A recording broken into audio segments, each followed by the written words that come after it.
MHD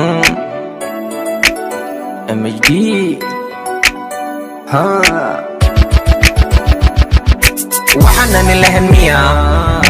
madaxnimo ku qata shacabkana isku tusa ina madax u ahay dunidana u cadeeya inan dalka dacadahay waxaana nilahan miya madaxnimo ku qata shacabkana isku tusa ina madax u ahay dunidana u cadeeya inan dalka dacadahay wayna daqreen wayna dileen madaxdeena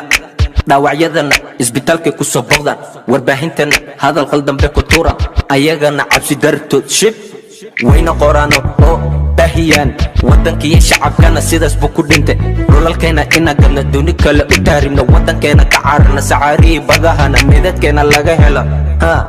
qoye iyo abana ilintooda dhulka gaarta sababtaasoo idil madaxdii dalka waay daa'imow no gargaar dadkiiyo dalkaba adi un kaliya gargar noo haye daa'imow no gargaar dadkayga way laadaynay waxaana nilahan miya madaxnimo ku qata shacabkana isku tusa ina madax u ahay dunidana u cadeeya inan dalka dacadahay waxaana nilahan miya madaxnimo ku qata shacabkana isku tusa ina madax u ahay dunidana u cadeeya inan dalka dacadahay madaxdii dalka awey dalka inaad gadataan duni kale ka agaan akoonkana bulsataan warbaahinta u wacdaan sheeko been u sheegtaan anaa dhise anaa keena isku sheegtaan taasi dan idimaha dalkiiyo dadkaba ficil muuqda waxu qata darajiya magac midda mudan taasa ahay dadkiina soo dhawaysta dalkana waxu qata haddii kale esaneen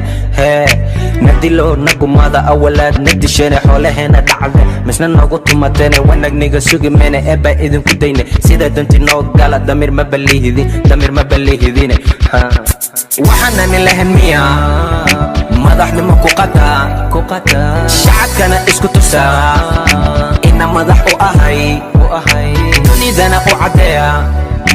inan dalka dacadahay waxaana nilahan miya madaxnimo ku qata shacabkana isku tusa ina madax u ahay dunidana u cadeeya inan dalka dacadahay dowladeena awey hooyo iyo abo qalin inaan qaadano